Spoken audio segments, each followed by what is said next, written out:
corazón te canta, mi alma te anhela con todas mis fuerzas.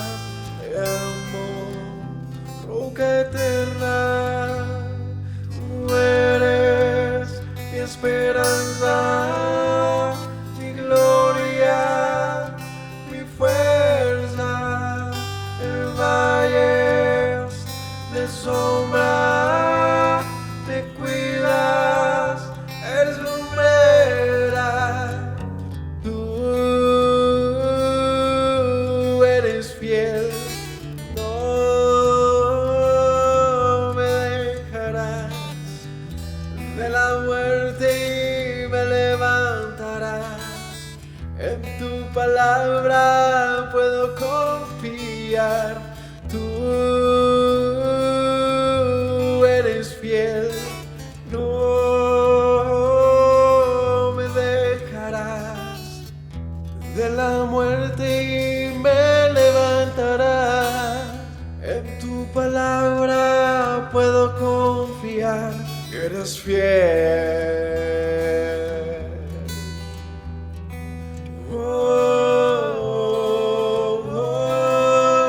Mi corazón te canta, mi alma te anhela con todas mis fuerzas.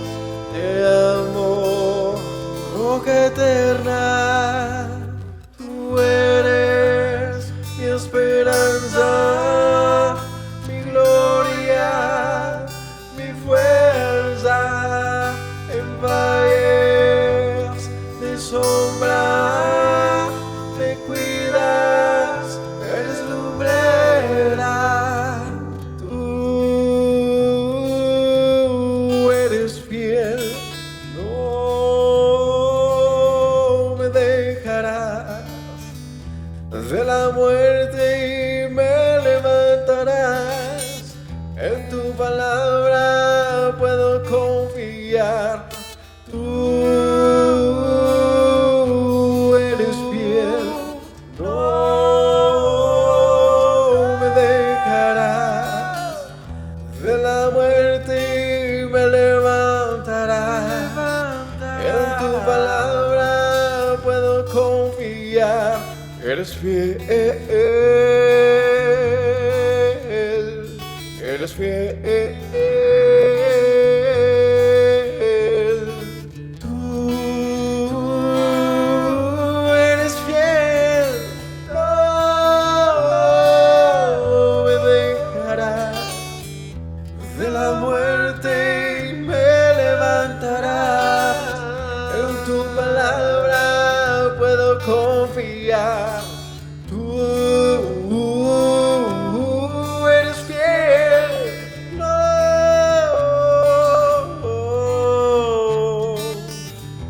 De la muerte y me levantarás. En tu palabra puedo confiar. Tú no.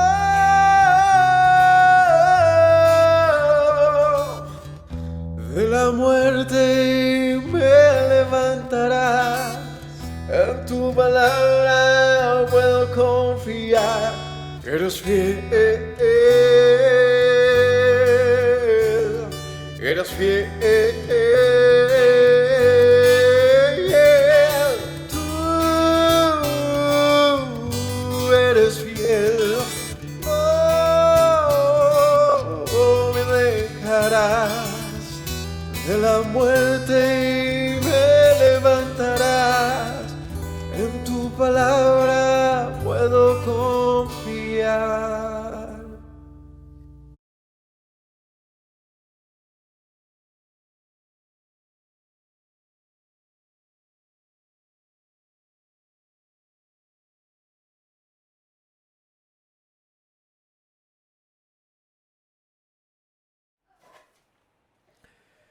Shalom para todos mis hermanos, Yahweh los bendiga. Gracias por acompañarnos con una enseñanza más del libro de Apocalipsis. Ya estamos concluyendo prácticamente, ya capítulo 19, nos quedan como tres capítulos, si no estoy mal, hasta el 22, ¿cierto? Para concluir, estamos en una etapa de la lectura muy interesante, ya muy próxima a lo que tiene que ver con unos temas bien complicados a los que también abordaremos, que tienen que ver con el milenio, que tienen que ver con la Nueva Jerusalén y cosas muy, muy postreras. Eh, ya nos acercamos a esos textos. No alcanzamos en esta enseñanza, este capítulo, pero en el siguiente, el capítulo 20, sí ya toca revisar esos temas.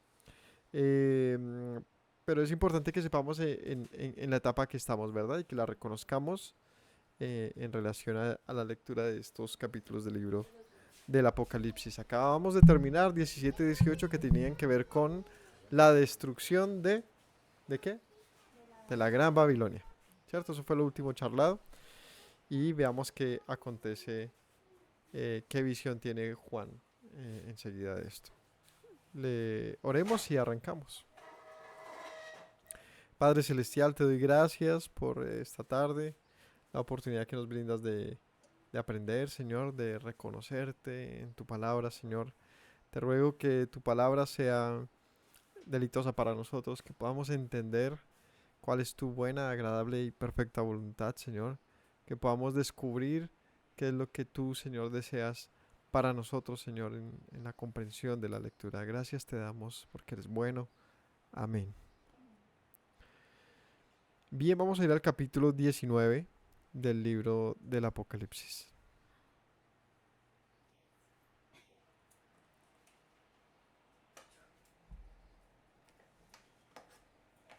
Mira, aquí. Perdón. Dice así. Después de esto, oí una gran voz de gran multitud en el cielo, que decía, Aleluya, aleluya. Salvación y honra y gloria y poder son del Señor Dios nuestro, porque sus juicios son verdaderos y justos, pues ha juzgado a la gran ramera que ha corrompido a la tierra con sus fornicaciones, y ha vengado la sangre de sus siervos de la mano de ella. Otra vez dijeron, Aleluya, y el humo de ella sube por los siglos de los siglos. Este capítulo eh, reconoce la destrucción, o más bien, la victoria del Señor en la destrucción de la gran Babilonia. En una frase, ¿qué es la gran Babilonia? ¿Qué aprendimos? ¿Qué es la gran Babilonia? ¿Qué es? Un sistema. Un sistema que ha mutado por los siglos, que se ha transformado, ha sido muy poderoso. Ha tomado diferentes nombres, pero independientemente de eso, ha tenido un propósito. ¿Cuál es el propósito de la gran Babilonia? Confundir, desviar, llevarse en un sentido muy, muy literal las almas de las personas, en el sentido de que pues te captura, te roba la atención y por lo tanto entras en fornicación con ella, que es la acusación que hay sobre la Gran Babilonia. Es un sistema, ¿m? Un sistema que como decimos ha mutado, tanto así que pues simplemente ya se le pone el título de la Gran Babilonia. Pasó de ser un imperio muy poderoso, con un gran alcance, grandes alianzas, pasó a la historia a ser el título que lleva un sistema de cosas muy poderoso, que confunde y que toma el lugar de Dios. ¿Cuál fue el título que recibió Nabucodonosor?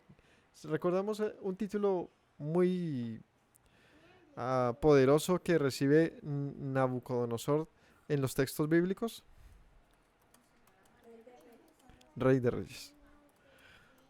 Y es curioso, porque ese título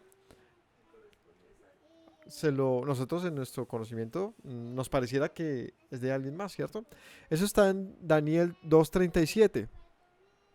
Dice, tú, oh rey, eres rey de reyes, porque el Dios del cielo te ha dado reino, poder, fuerza y majestad.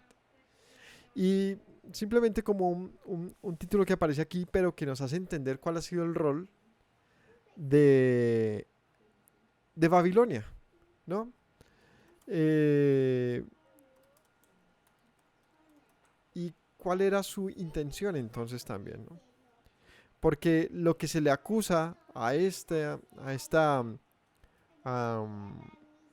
a este sistema es de que justamente se trata de robar ese lugar, ¿no? En la historia que aparece en el capítulo 17-14 de Apocalipsis, decía así: hijito, papi, silencio, hijo.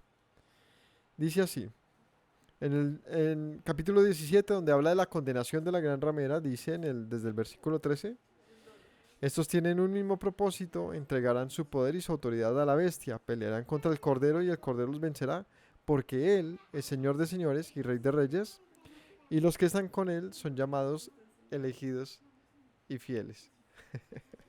Chicuelo. En la batalla que hay en el capítulo 17 contra esta visión, ¿no? En la visión que tiene, contra la gran ramera, donde en este caso está personificada de una mujer muy hermosa, llena de lujos, de perlas, de oro, montada sobre un dragón. Dice que más adelante en este mismo capítulo, dice en el 14, ella pelea contra el Cordero los vence porque Él es el Rey de Reyes. ¿Qué necesidad tiene de anunciar que Yeshua es el Rey de Reyes en este capítulo? Sino anunciar el sentido de que Él debía vencer a la Gran Babilonia, quien llevaba la corona de Rey de Reyes. Es decir, es un sistema tan poderoso que gobierna aún sobre los gobernantes. Ese es el sentido de esto. Que hay sistemas que creen que tienen poder, que tienen control, y ellos están siendo a la vez gobernados por algo más poderoso. Y esa corona de Rey de Reyes que ha tenido por tanto tiempo la Gran Babilonia, finalmente es, es digamos que esa victoria se le concede al Mesías. O sea, que en toda la historia ha tenido la potencia, puede tener el potencial de destruir los tentáculos, el alcance de la gran ramera, de la Gran Babilonia, solamente hay uno: el Mesías. Y ese es el gran hallazgo de este libro. ¿Quién puede salir de un sistema? Es muy difícil. Pensemos en cualquier tipo de sistema. Salga usted del sistema en el que vive. No, no es fácil. ¿Por qué? Porque por más de que yo me ponga a pelear contra el gobierno, contra mi sociedad, no puedo salir de ella. ¿Qué tendría que hacer? Literalmente irme a las montañas a vivir de mirar como caso, y aún así estaría gobernado por las leyes del país, donde si me encuentran por ahí cazando algunos animales, hasta una multa me ponen. Porque no puedo. Estoy dentro de un sistema.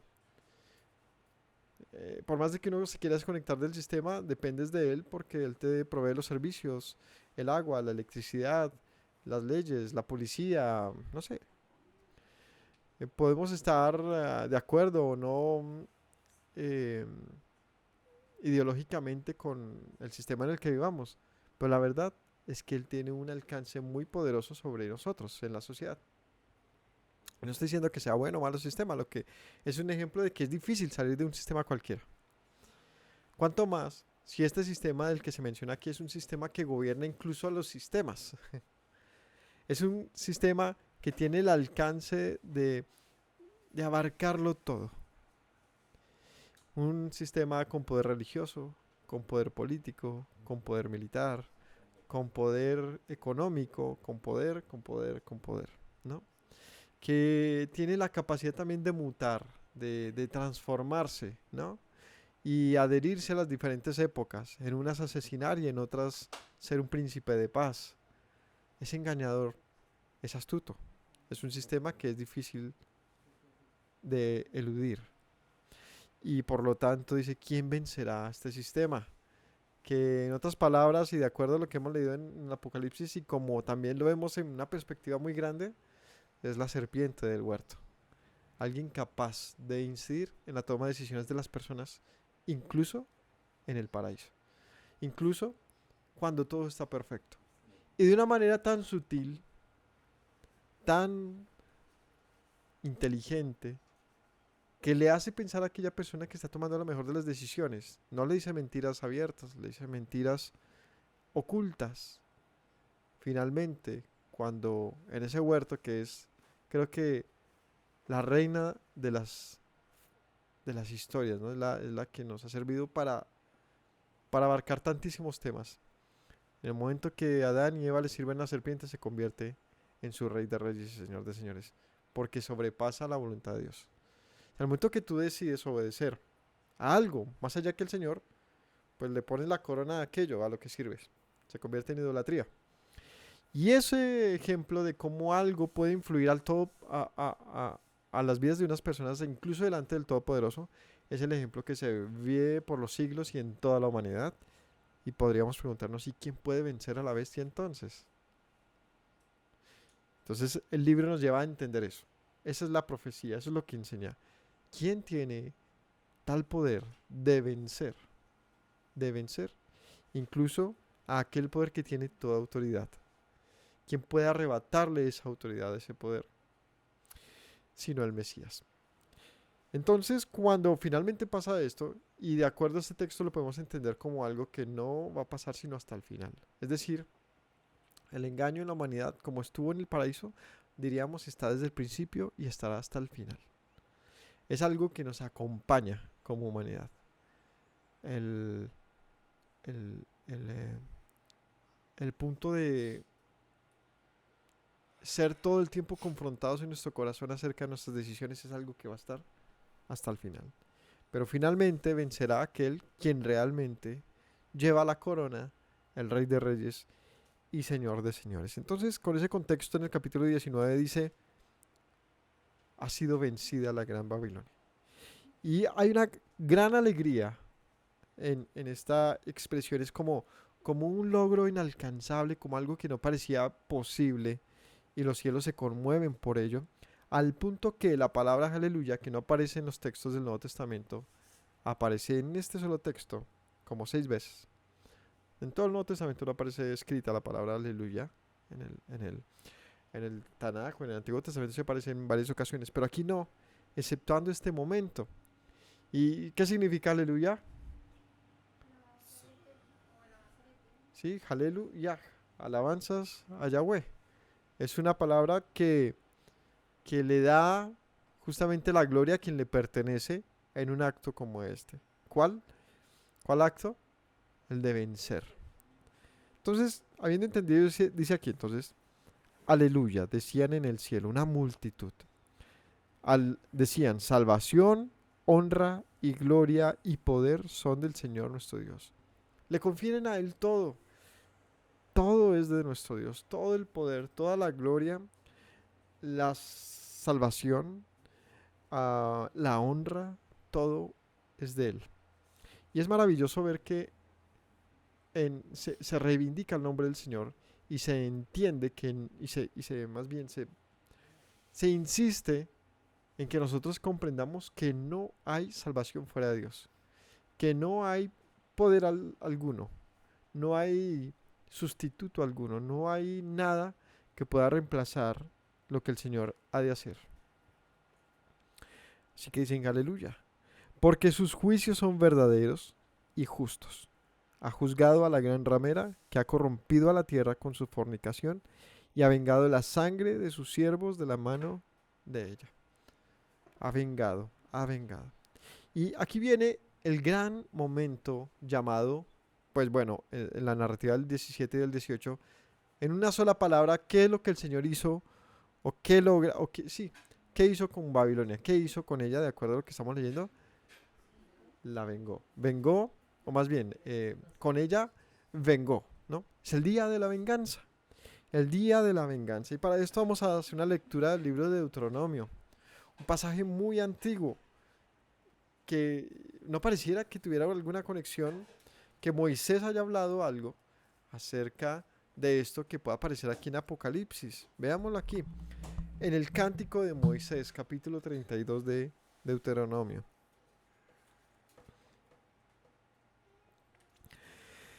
En el Cántico de Moisés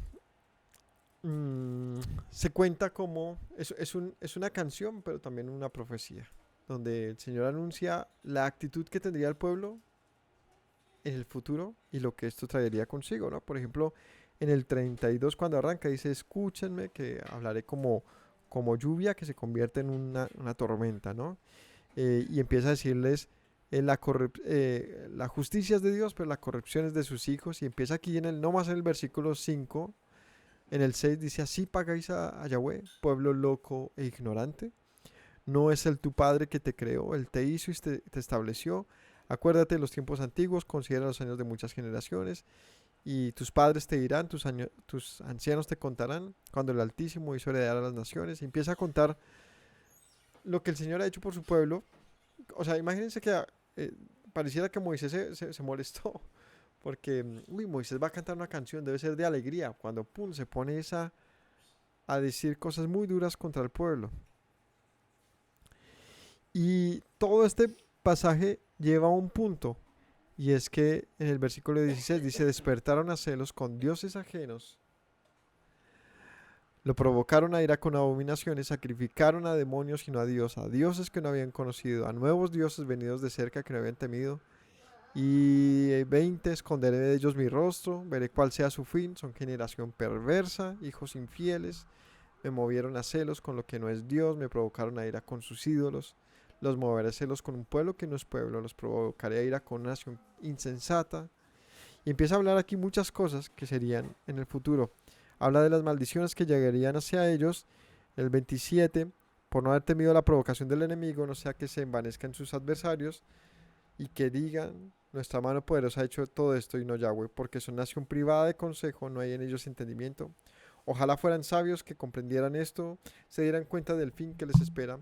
¿Cómo podría perseguir uno a 1000 y dos hacer huir a 10,000 si su roca no los hubiese vendido, si Yahweh no los hubiera entregado? Porque la roca de ellos no es como nuestra roca y aún nuestros enemigos son de ellos jueces. Y sigue acá.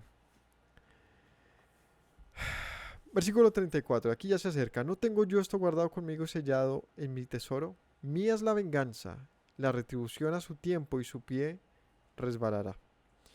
Porque el día de la venganza de su aflicción está cercano.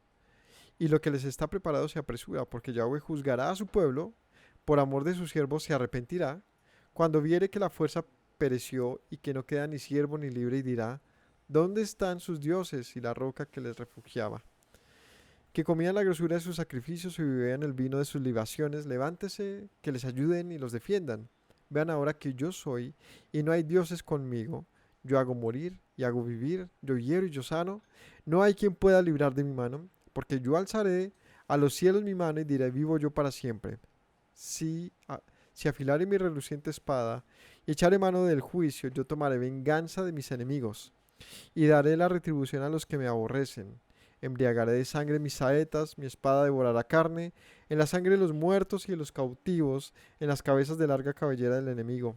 Alabad naciones a su pueblo, porque él vengará la sangre de sus siervos y tomará venganza de sus enemigos y hará expiación por la tierra de su pueblo. ¿Cómo ven? ¿Cómo termina? Esta profecía del capítulo 32 de Deuteronomio es de las más completas que hay. A veces no le ponemos cuidado, pero es que la sutileza, los detalles que describen muchos pasajes y unos muy precisos como este, nos ayudan a entender el panorama bíblico de una manera que no pareciera real, o sea, como una profecía tan antigua, que aparece como el cántico de Moisés, pareciera un asunto meramente poético, una recriminación incluso al pueblo, termina contando la historia de la nación. ¿Qué les dice? ¿Qué dice esta profecía? Yo los tomé, los traje, los amé y ustedes son locos, rebeldes, que se fueron tras los dioses ajenos y por lo tanto mi ira se encendió contra ustedes, pero ellos, los que los tomaron, luego se creyeron muy poderosos, entonces yo los vengaré por amor a ustedes, porque ustedes también se volverán a mí. Y empieza este asunto de yo vengaré a mis siervos. Y termina diciendo así, las naciones se gozarán, el pueblo se gozará cuando yo venga a mis siervos de entre las naciones. Y aquí el capítulo 19 va para ese punto, donde decía otra vez, aquí en el capítulo 19, versículo 3, dijeron, en el 2, sus juicios son verdaderos y justos, ha juzgado a la gran ramera que ha corrompido la tierra con fornicación, ha vengado la sangre de sus siervos de la mano de ella. Entonces, ¿qué es la venganza?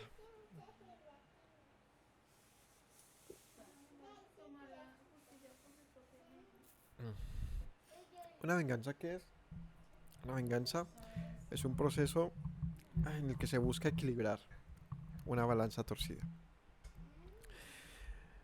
La venganza no necesariamente es un sentimiento. Existe el sentimiento de venganza, pero no, la venganza no consiste en el sentimiento. La venganza es el hecho, lo que sucede, lo que se venga. En otras palabras, venganza es justicia. El problema y lo que Dios prohíbe es tener el sentido, el, el, la, no, el deseo de la venganza. Está prohibido, no, no está prohibido. Está, el Señor dice, pues déjenme eso a mí. O sea, usted no vaya a vengarse, usted no tenga odio contra su hermano, no vaya, no tenga tal rencor que usted quiera vengarse de un asunto, porque muy probablemente usted no cumpla la justicia.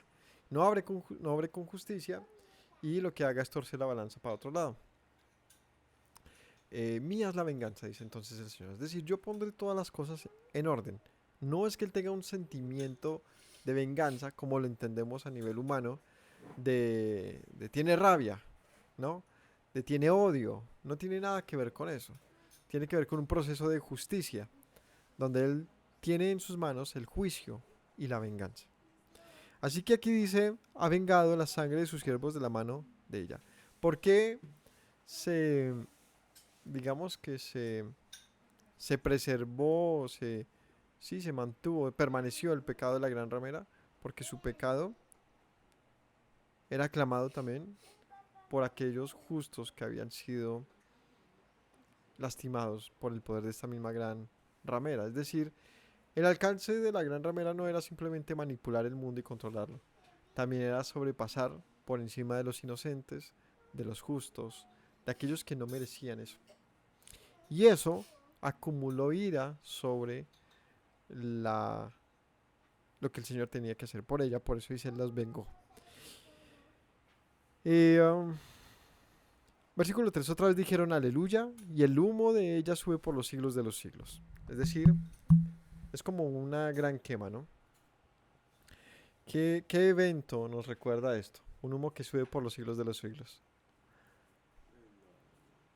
La destrucción de Sodoma y Gomorra. Cuando dice que fueron destruidos con fuego eterno. Y un fuego eterno es algo que se quema eternamente, pero evidentemente está apagado. Pero expresa el sentido de no puede renacer. Ha sido consumido, ¿no? Consumido y consumado. Ya no hay nada que hacer ahí. Ya no puede levantarse. Su destrucción es tan profunda que la removió de sus raíces, de su base. Cuando dice que el humo de la gran ramera se extiende por los siglos de los siglos, es exactamente lo mismo. No hay nada más que hacer con ella. Ya ha sido terminada. Los 24 ancianos y los 4 seres vivientes se postraron en tierra y adoraron a Dios que estaba sentado en el trono y decían, amén, aleluya. Y ahí va la cuarta vez que dicen aleluya. Salió del trono una voz que decía, alabad a nuestro Dios de todos sus siervos, todos los que le temen, así pequeños como grandes. Y oí como la voz de una gran multitud, como el estruendo de muchas aguas, como la voz de grandes truenos que decía, aleluya, porque el Señor nuestro Dios Todopoderoso reina, alegrémonos, gocémonos y démosle gloria, porque han llegado las bodas del Cordero y a su esposa se le ha concedido que se vista de lino fino, lino limpio y resplandeciente, porque el lino fino es la acción justa de los santos. ¿Cómo finaliza esto? Es un reconocimiento, el capítulo 19 en esta primera etapa es un reconocimiento al mérito del Señor, dice, Él reina, aleluya. Él reina y todo el mundo y todo lo que existe dice, Él reina, aleluya, gocémonos, alegrémonos, démosle gloria. Y es que de verdad que no lo logramos entender, pero es que es la caída del imperio mayor. Un imperio que nos hace creer que todo está bien cuando todo está mal. ¿Sabe que es difícil de notarlo? Es equivalente al pueblo diciendo, Moisés, no nos saques de Egipto, ahí tenemos comida. Nos golpean, pero no tan duro. Nos maltratan, pero pues no pasa nada. Tenemos comida, techo, tenemos un terreno allí, ¿no? Es una, es un cautiverio disimulado, ¿no? Es una esclavitud moderna la que tenemos hoy en día, que no consiste en golpes y azotes, consiste en una captura de nuestro intelecto, de nuestra mente, de nuestra alma, donde somos al parecer incapaces de tener criterio, incapaces, nos hemos conformado y todo gira en torno a las cebollas de Egipto, al dinero, ¿no? Es una, hay un patrón humano tan predecible, tan constante, que si echáramos a ver de eso, entenderíamos mucho más. Pero cuando te das cuenta que el gran poderoso faraón, el gran poderoso rey que ha gobernado, es decir, en los términos bíblicos de esta profecía, la gran Babilonia, ha caído, es como que entendieras que te han quitado las cadenas y no pueden volver a apresarte. Es como entender que ya no va a haber nada que trate de confundirte, nada que quiera robarte, que quiera apresarte, que quiera usufructar de ti. Y todo, grandes y pequeños, decían, alegrémonos, demos gloria, porque han llegado las bodas del Cordero. Y entonces enseguida esto ya se marca un nuevo evento.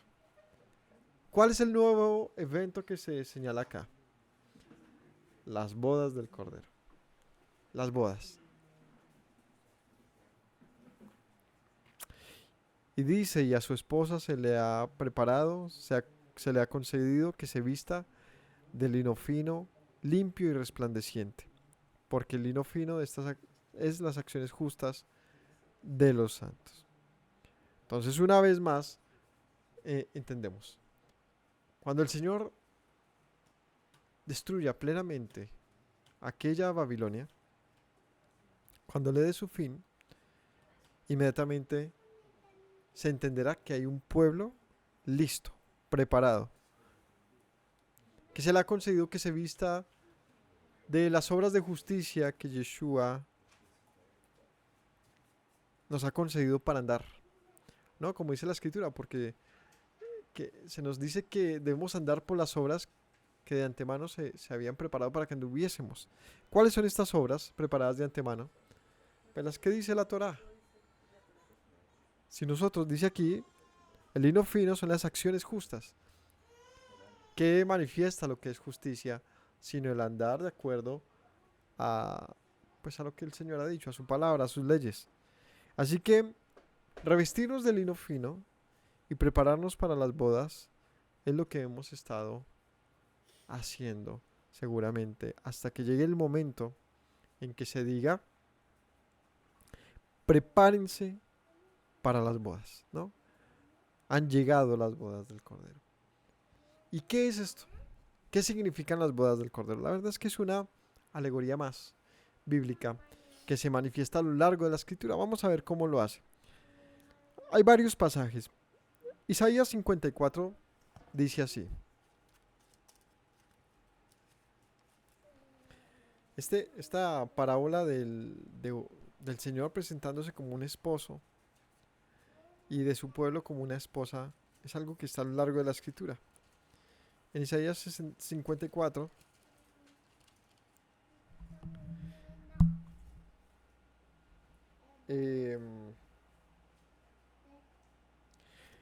dice, regocíjate, oh estéril, la que no daba a luz, levanta canción, da voces de júbilo, la que nunca estuvo de parto, porque más son los hijos de la desamparada que los de la casada, ha dicho el Señor.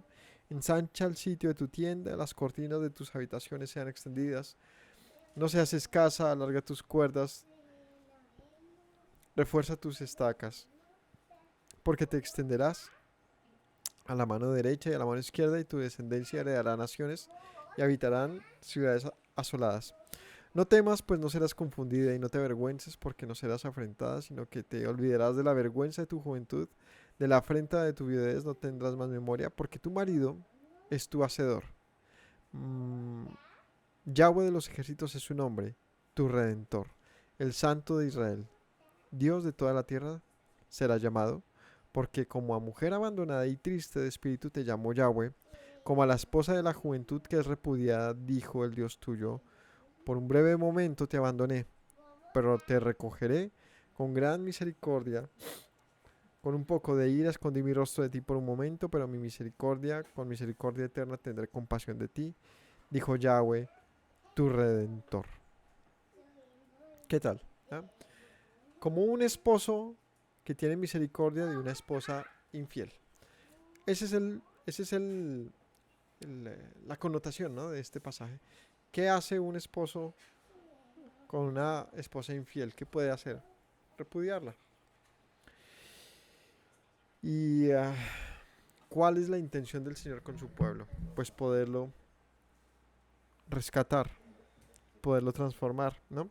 Entonces, primera visión que tenemos primera comentario acerca de una relación, digamos, de esposo y esposa del Señor con su pueblo. Veamos otro pasaje en el 61:10 de Isaías.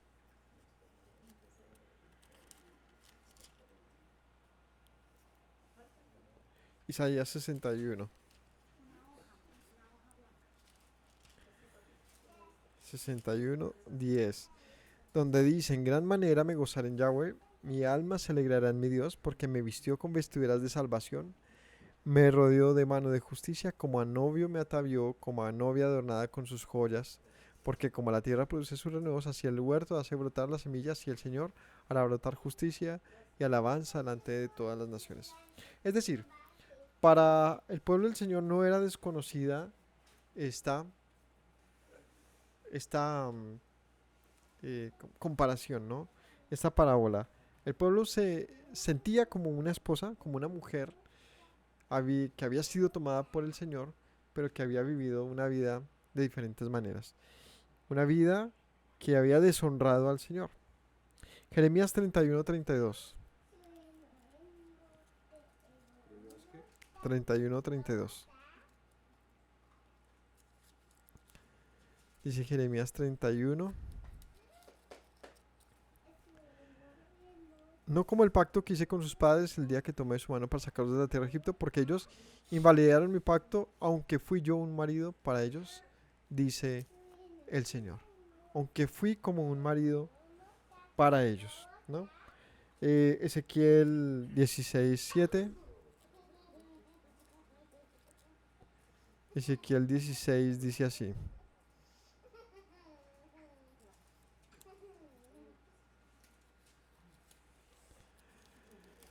16:7. Dice: te hice multiplicar como la hierba del campo, creciste, te hiciste grande, llegaste a ser muy hermosa, tus pechos se habían formado y tu pelo había crecido, pero estabas desnuda y descubierta. Pasé junto a ti, te miré y aquí, que tu tiempo era tiempo de amores, extendí mi mano sobre ti, te cubrí tu desnudez, te di juramento y entré en pacto contigo, dice Yahweh el Señor, y fuiste mía. Te lavé con agua, lavé tus sangres de encima de ti, te ungí con aceite. Leamos un poquito antes para ver por qué dice esto. Es que este pasaje 16 de hecho es muy hermoso y nos hace ver, pues, cómo ve el Señor ve a su pueblo y por qué la razón de estas parábolas, viéndolo como un marido a una esposa, ¿no? Veamos pues lo que dice, ¿no? El versículo 2: Hijo de hombre, notifica a Jerusalén sus abominaciones. Así ha dicho Yahweh el Señor sobre Jerusalén: tu origen, tu nacimiento es de la tierra de Canaán, tu padre amorreo, tu madre Etea. En cuanto a tu nacimiento, el día que naciste, no fue cortado tu ombligo, ni fuiste lavada con aguas para limpiarte, ni salada con sal, ni fuiste envuelta con fajas, no hubo ojo que se compadeciera de ti para hacerte algo de esto, teniendo de ti misericordia, sino que fuiste arrojada sobre la faz del campo, con menosprecio de tu vida en el día que naciste. Pasé junto a ti, te vi sucia en tus sangres, cuando estabas en tus sangres te dije vive, sí, te dije cuando estabas en tus sangres vive. Te hice multiplicar como la hierba del campo, creciste y te hiciste grande, te llegaste a ser muy hermosa, tus pechos se habían formado, tu pelo había crecido, pero estabas desnuda y descubierta. Pasé yo otra vez junto a ti, te miré y aquí que tu tiempo era de amores, extendí mi mano sobre ti, cubrí tu desnudez, te di juramento, entré en pacto contigo, dice Yahweh, el Señor, y fuiste mía. Te lavé con agua y lavé tus sangres encima de ti, te ungí con aceite, te vestí de bordado, te calcé de tejón, te ceñí de lino y te cubrí de seda. Te atavié con adornos y puse brazaletes en tus brazos, collar en tu cuello, puse joyas en tu nariz, zarcillos en tus orejas, una hermosa diadema en tu cabeza. Así fuiste adornada de oro y de plata. Tu vestido era de lino fino, seda bordada. Comiste flor de harina, de trigo, miel, aceite y fuiste hermoseada en extremo. Prosperaste hasta llegar a ser reina. Y salió tu nombre entre las naciones a causa de tu hermosura, porque eras perfecta a causa de mi hermosura que yo puse sobre ti, dice el Señor. Pero te confiaste tu hermosura, te prostituiste a causa de tu renombre, derramaste tus fornicaciones a cuantos pasaron, suya eras, tomaste de tus vestidos, te hiciste de diversos lugares altos, fornicaste sobre ellos, cosa semejante nunca había sucedido ni sucederá. Tomaste tus hermosas alhajas de oro, de plata, que yo te había dado, te hiciste imágenes de hombres y fornicaste con ellas, tomaste tus vestidos y mi incienso pusiste delante de ellas, mi pan también, porque yo te había dado la flor de harina, y el aceite y la miel con que te mantuve pusiste delante de ellas para olor agradable. Y fue así, dice el Señor. Además de esto, tomaste tus hijos, tus hijas que habías dado a luz para mí, y los sacrificaste a ellas para que fuesen consumidos. ¿Eran pocas tus fornicaciones? Para que degollaras también a mis hijos y le ofrecieras aquellas imágenes como ofrenda del fuego consumida. Con todas tus abominaciones y fornicaciones no te has acordado de los días de tu juventud, cuando estabas desnuda y descubierta, cuando estabas envuelta en tu sangre. Y sucedió después de esto que toda la maldad, ay de ti, dice el Señor. Te edificaste lugares altos, hiciste altar en todas tus... Y bueno, esta es una... este texto eh, es una recriminación realmente que el Señor hace sobre su pueblo. Un pueblo que fue tomado para hermosura, para gloria y que renunció a todo ello por prostituirse, tomando la misma acción de la gran ramera, ¿no? Un pueblo que más bien fornicó con la gran ramera. Eh, ese es el sentido de esto, ¿no? ¿En qué momento quitaste los ojos de tu creador, de tu Señor, y te fuiste en las fornicaciones de la tierra? Es la acusación que hay aquí. Entonces, y hay más pasajes, ¿no? En Ezequiel, en Oseas también se menciona este asunto. Y al punto al que voy es que no es desconocido que el Señor se presenta sobre su pueblo y que hay una alegoría en la cual Él es el esposo y ella es una esposa. ¿En qué momento entonces podemos hablar de unas bodas y de un cordero?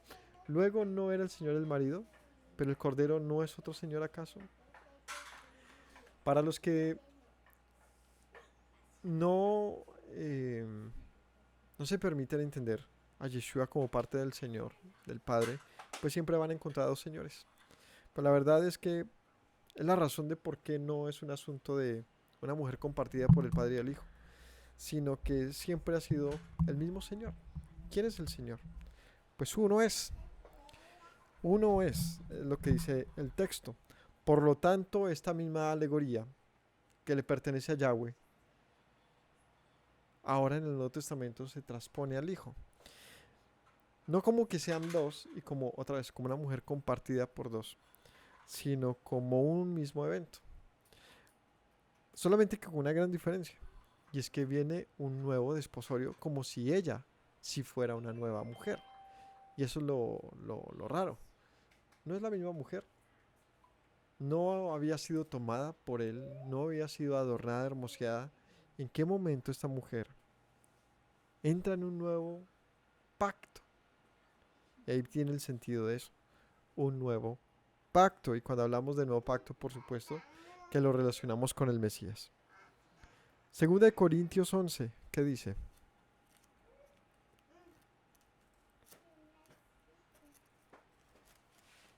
Segunda de Corintios 11.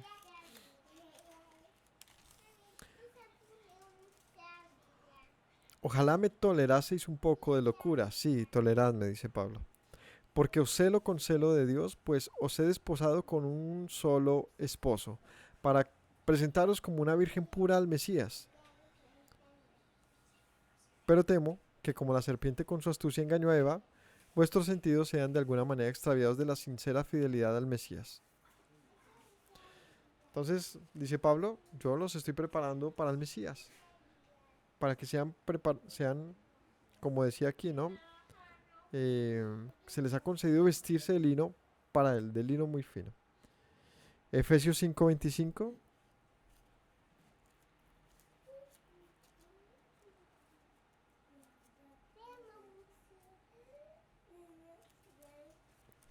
Efesios 5:25 dice: maridos, amad a vuestras mujeres, así como el Mesías amó a la iglesia y se entregó a sí mismo por ella, para santificarla, habiéndola purificado en el lavamiento de agua por la palabra, a fin de presentársela a sí mismo, una iglesia gloriosa, que no tuviera mancha, ni arruga, ni cosas semejantes, sino que fuese santa y sin mancha.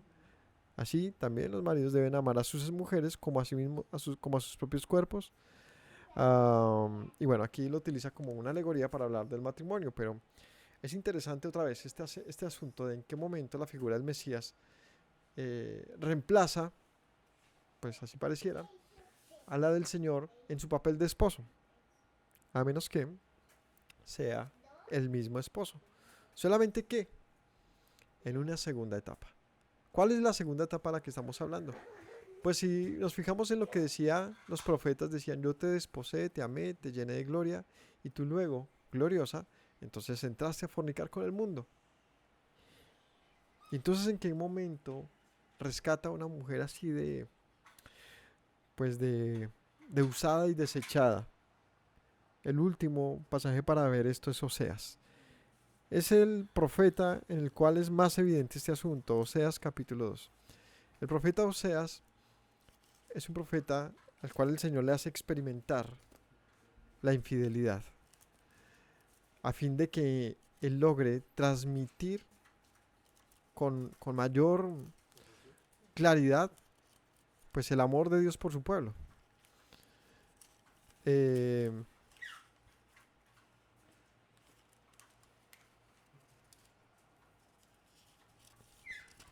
a ver,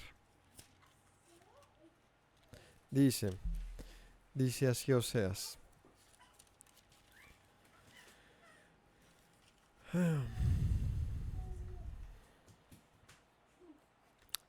Capítulo 2 de Oseas dice así: decid a vuestros hermanos a mí, y a vuestras hermanas Ruhamá. A mí significa pueblo mío, Ruhamá significa compadecida. Entonces, dile a tu hermano, a mí, ¿no? Pueblo mío, a tu hermana, Ruhamá, compadecida. Eso es lo que dice este pasaje. Contended con vuestra madre, contended porque ella no es mi mujer, ni yo su marido. Aparte pues sus fornicaciones de su rostro y sus adulterios de entre sus pechos, no sea que yo la despoje y desnude, la ponga como el día en que nació, la haga como desierto, la deje como tierra seca y la mate de sed. No tendré misericordia de sus hijos, porque son hijos de prostitución, porque su madre se prostituyó, la que les dio a luz se deshonró, porque dijo: iré tras mis amantes que me dan mi pan, mi agua, mi lana y mi lino, mi aceite, mi bebida. He aquí yo rodearé de espinos su camino, la cercaré con seto, y no encontrará sus caminos, no los hallará. Seguirá a sus amantes, no los alcanzará, los buscará y no los hallará. Entonces iré y me volveré a mi primer marido, porque me iba mejor entonces que ahora. Y ella no reconoció que yo le daba trigo, el vino, aceite, y que le multipliqué la plata y el oro que ofrecía a Nabal. Por tanto yo volveré y tomaré mi trigo a su tiempo, mi vino y su sazón, y quitaré mi lana y mi lino que había dado para cubrir su desnudez, y ahora descubriré yo su locura delante de los ojos de sus amantes, y nadie la librará de mi mano.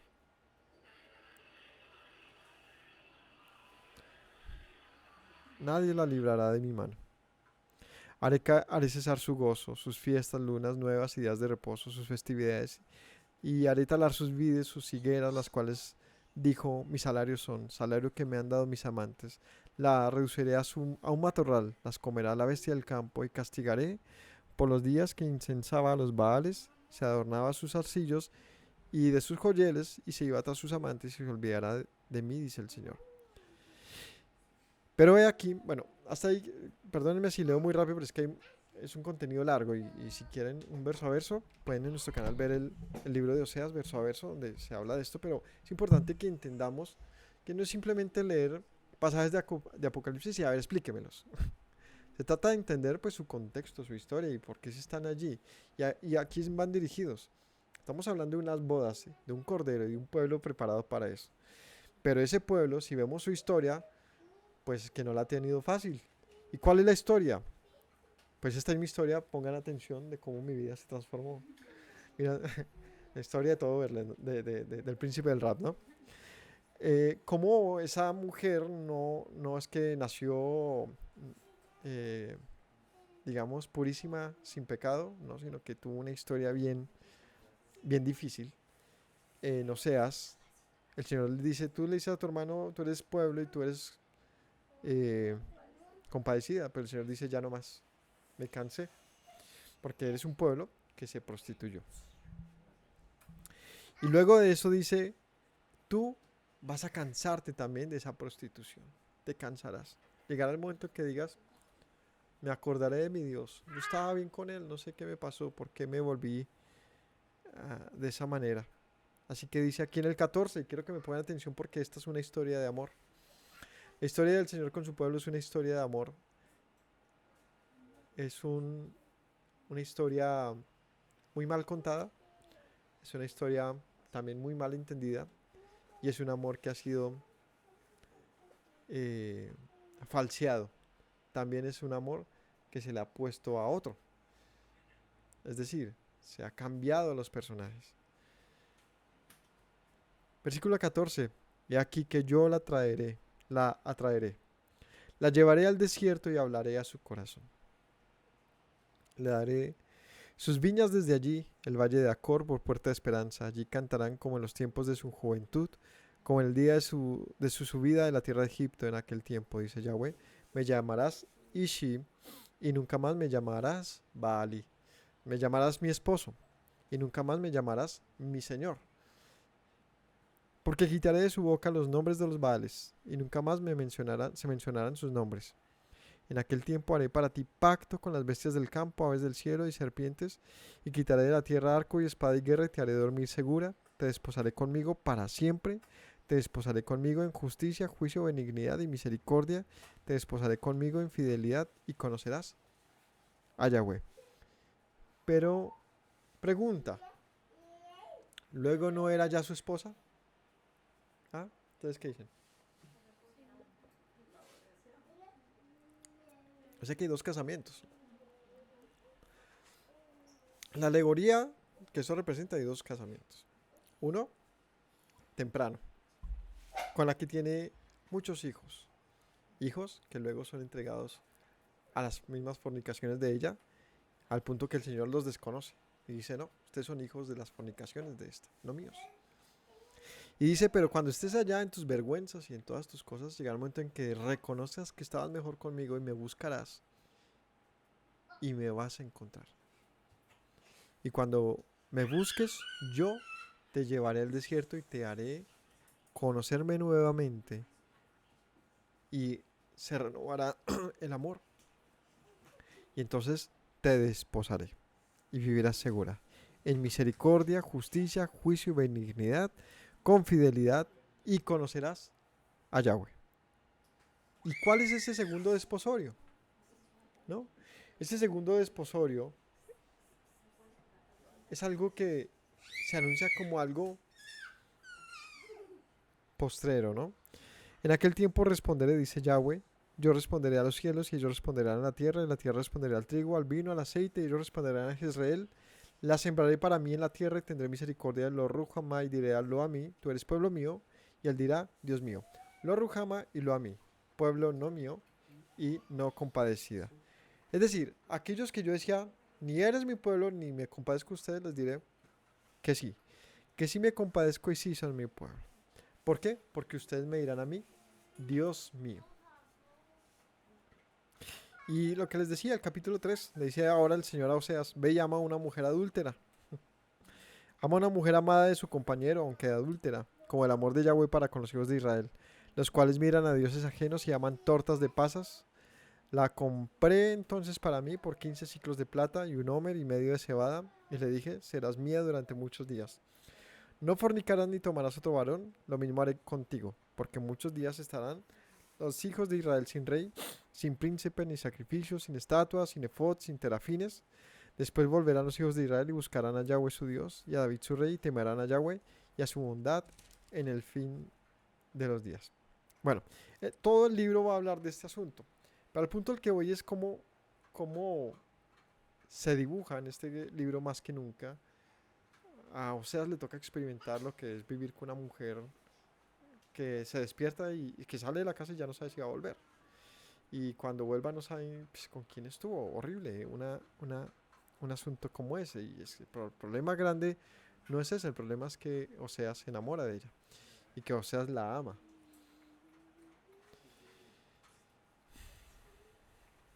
¿Y cómo termina esta historia de Oseas? ¿Ah? ¿Qué es lo que se trata de ver acá? Se trata de ver cómo el amor, un amor que puede, que es capaz de perdonar multitud de pecados, un amor que es capaz de esperar, un amor paciente, puede cambiar la actitud de la mujer adúltera, puede rescatarla de su adulterio y puede por lo tanto concederle una nueva oportunidad. Entonces, para todos aquellos que han pasado por esa escuela de dificultades, de prostitución, de un primer amor con Dios, pero una vida también de rebeldía y de me alejo de ti y de me mezclo con la gran ramera de las fornicaciones del mundo y el sistema y etcétera. Llega un momento en que uno dice, me cansé de esta vaina, yo me cansé de esto y volveré al Señor realmente. Y llega ese momento de descubrir realmente a Dios. Pues es de eso lo que trata esa boda del Cordero. Es una renovación de votos, un nuevo pacto del Señor con un pueblo que había sido infiel, pero ahora ha sido preparado para el Cordero. Si nos fijamos, después de todos estos eventos bíblicos que se han mencionado en los profetas, hay una nueva etapa del pueblo en general, un pueblo que tiene más conciencia de sus actos y una conciencia colectiva sobre eso, que con el tiempo se le llamó tradición, con el tiempo se le llamó religión, con el tiempo se le llamó judaísmo. Y de esas corrientes nació un judaísmo mesiánico, un cristianismo que fue incluso más consciente de todo esto. Un tipo de judaísmo que ha evolucionado y ha cambiado tanto que al presente de hoy ni nombre le tenemos, no sabemos ni cómo se llama, pero que sin duda es judaísmo y es cristianismo. Es decir, que sigue al Mesías y es una corriente de pensamiento originario, digamos, del pueblo hebreo, pero más consciente que nunca en este asunto, el asunto de la fidelidad a su Dios. Es un pueblo que reconoce el amor y la misericordia del Mesías en su vida y dice, yo necesito ser fiel. Y por lo tanto se prepara en, en acciones justas. ¿Qué son acciones justas? Pues la obediencia a la Torah. Es un pueblo que entiende que estar preparado para Dios no es hacerlo de palabras ni de ideologías, sino es vivir conforme a lo que Él dijo. Y entonces, versículo 9 del capítulo 19 de Apocalipsis, el ángel me dijo, escribe, benditos los que son llamados a la cena de las bodas del Cordero. Y me dijo, estas son las palabras verdaderas de Dios. Yo me postré a sus pies para adorar, y él me dijo, mira, no lo hagas, yo soy consiervo tuyo, de tus hermanos que retienen el testimonio de Yeshua. Adora a Yahweh, porque el testimonio de Yeshua es el espíritu de la profecía. Entonces, aquí dice, estas son las bodas del Cordero. Benditos los que son invitados. Me postré a los pies para adorar al ángel que me habla y me dijo, ¿qué te pasa? Yo soy consiervo tuyo, no me adores. De tus hermanos, soy consiervo tuyo y de tus hermanos que retienen el testimonio de Yeshua. Adora a Dios porque el testimonio de Yeshua es el espíritu de la profecía. Y aquí hay varias cosas muy reveladoras. Primero, algo que pareciera asunto de otro tema, pero es importante verlo, y es que el ángel, para quienes ven a Yeshua como un ángel más, como, digamos, le restan autoridad, el ángel le dice, no me adores a mí porque yo soy como tú. Sin embargo, todos los pasajes de Apocalipsis que rinden adoración a Yeshua justamente pretenden eso, rendirle adoración. Él es digno de tal cosa, ¿no? Sino el Cordero es digno y los ángeles, el cielo mismo, todo se conmovió y le adoró. Pero este ángel dice, a mí no, hágame el favor y se levanta que yo soy uno como tú. ¿Cuál? De los que retienen el testimonio de Yeshua. Es decir, adora a Dios porque el testimonio real de la profecía es este. Es el testimonio de Yeshua. Ese es el espíritu de la profecía. Es decir, el sentido, como bien no sé, es raro. El cristianismo logra identificar muchas cosas, pero a veces como que se estanca y no avanza de ahí. Y sin duda el cristianismo, de hecho, de principio a fin, la Biblia habla de Yeshua, apunta a él. Cualquier verso, cualquier libro refleja algo de él.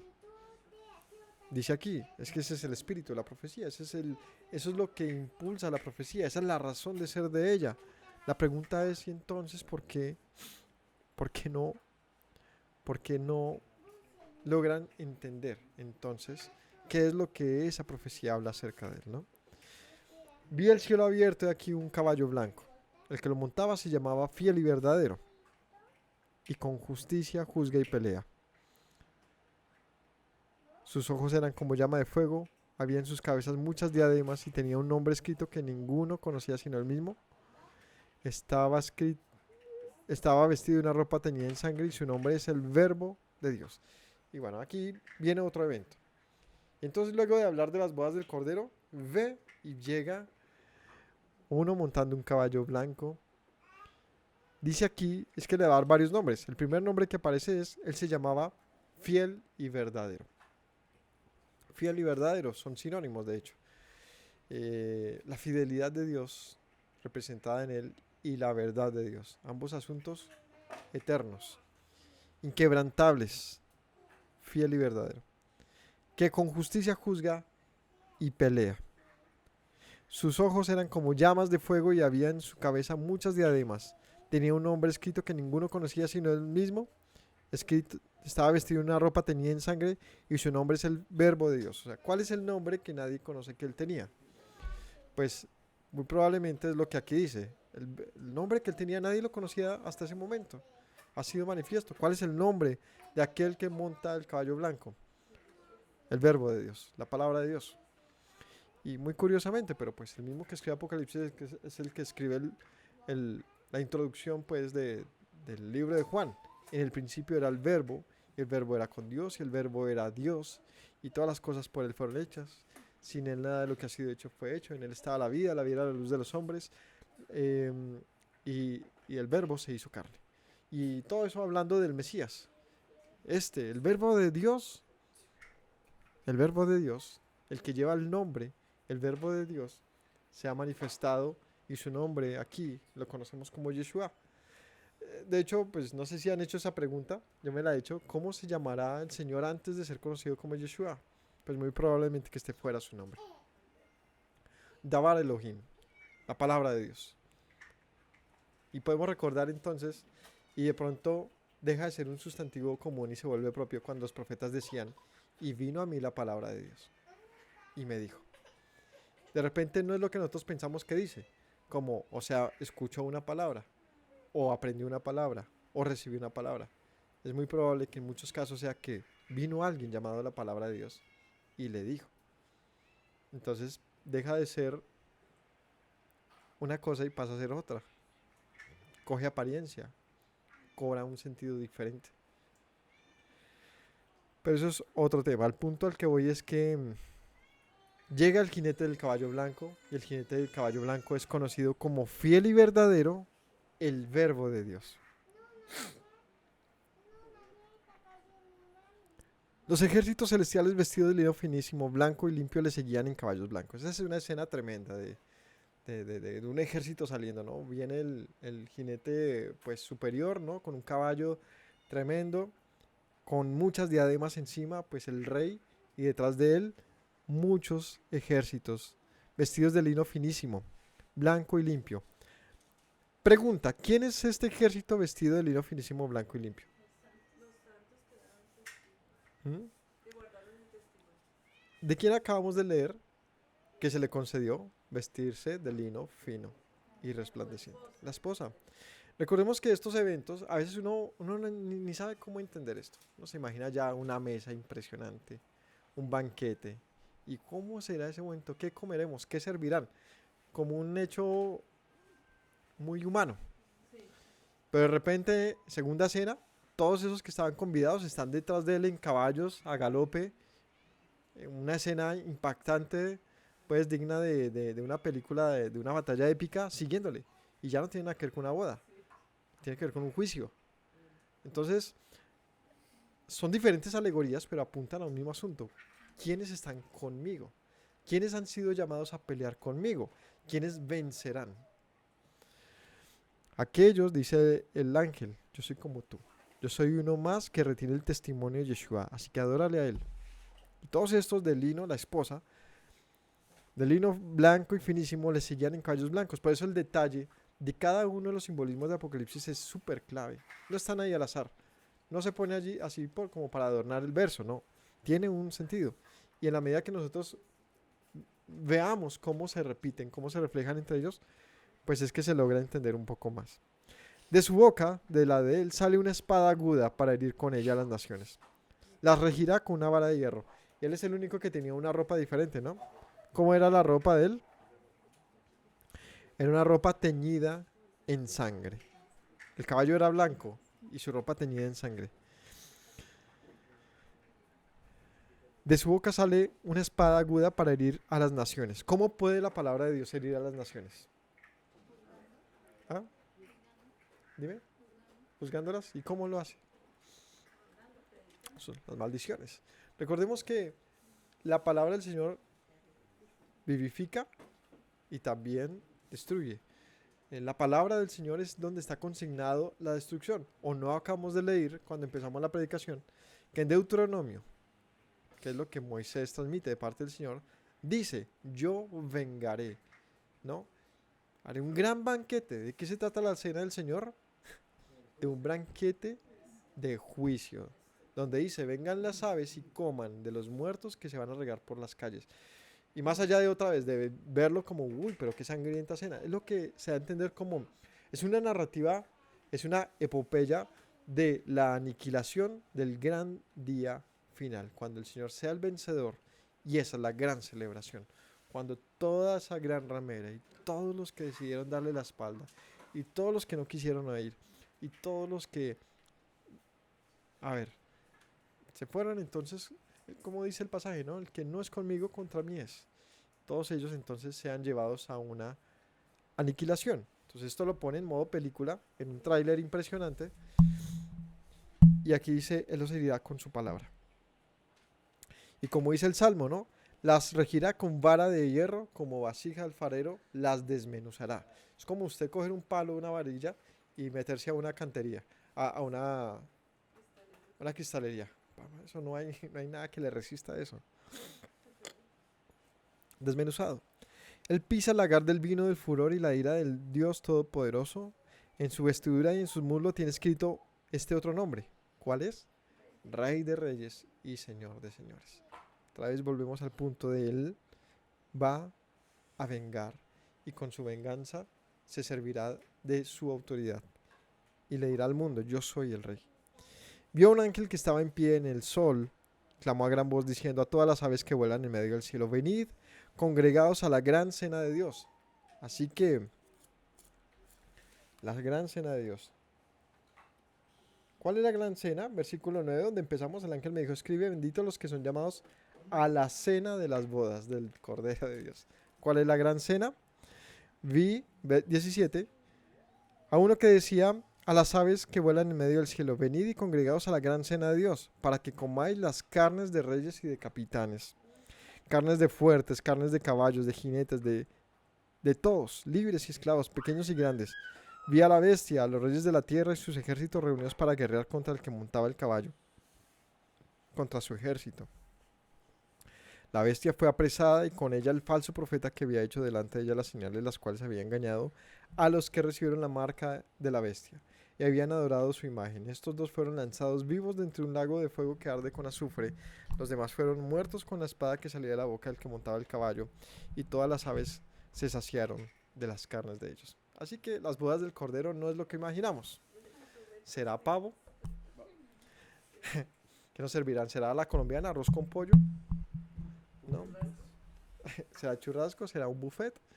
La verdad es que es una alegoría mucho más tremenda y se refiere al día de la venganza del Señor. ¿Quiénes estarán allí y en qué papel? ¿Cuál es tu papel en ello? ¿Vencerás con Él o serás vencido por Él? El Rey de Reyes y Señor de Señores. Así que mis hermanos, esto es postrer. Sin duda, aún falta para ello. No sé qué tan literal vaya a ser este evento, si le veamos, si montemos a su lado. No importa. Realmente eso no es relevante. Lo relevante es estar con Él. Es ser llamados, porque nos llamó a prepararnos de lino finísimo. Y ahí dice, con claridad, esto se lo interpreto de una vez. Estas son las obras de justicia. Si usted anda conforme a la Torah, estése tranquilito. Si usted retiene el testimonio, estése tranquilito. Si usted sigue a Yeshua y mantiene la Torah, tranquilo, que sea como sea lo que eso quiera decir, el día de la victoria venceremos con Él y no seremos tenidos por enemigos. Cuidémonos de no ser engañados por la bestia. Nos hará pensar que es a su lado que se vencerá, ¿no? Haciéndole guerra al Todopoderoso, ¿no? Cuando el Señor se manifieste, ¿quién podrá resistirlo? Así que, mis hermanos, gracias por acompañarnos con la enseñanza de hoy. Alejemos de nosotros la infidelidad a nuestro Dios. Dejemos de andar buscando otros maridos, otras ilusiones, otras cosas a que servir. No pueden hacer nada por nosotros. El Señor sí, Él es el dador de vida y nos ha llamado para que le conozcamos.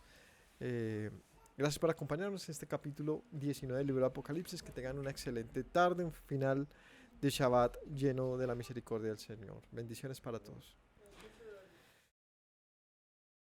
Me presento nuevamente, mi Rey, mi buen Señor. Mis pasos se han desviado, necesitan dirección. En tu amor me he refugiado, Yeshua, pues así al Padre puedo hoy decir. Me presento nuevamente, mi Rey, mi buen Señor. Mis pasos se han desviado, necesitan dirección. En tu amor me he refugiado, Yeshua, pues así al Padre puedo hoy decir. Abba, Padre, Baruch atah, Señor Dios nuestro Rey de eternidad. Abba, Padre, Baruch atah, Adonai Eloheinu melech haolam.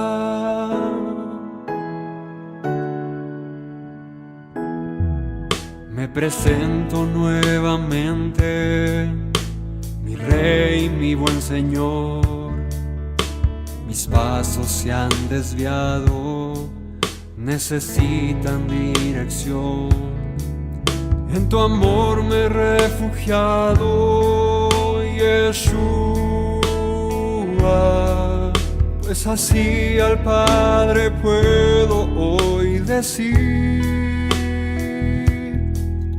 Me presento nuevamente, mi Rey, mi buen Señor.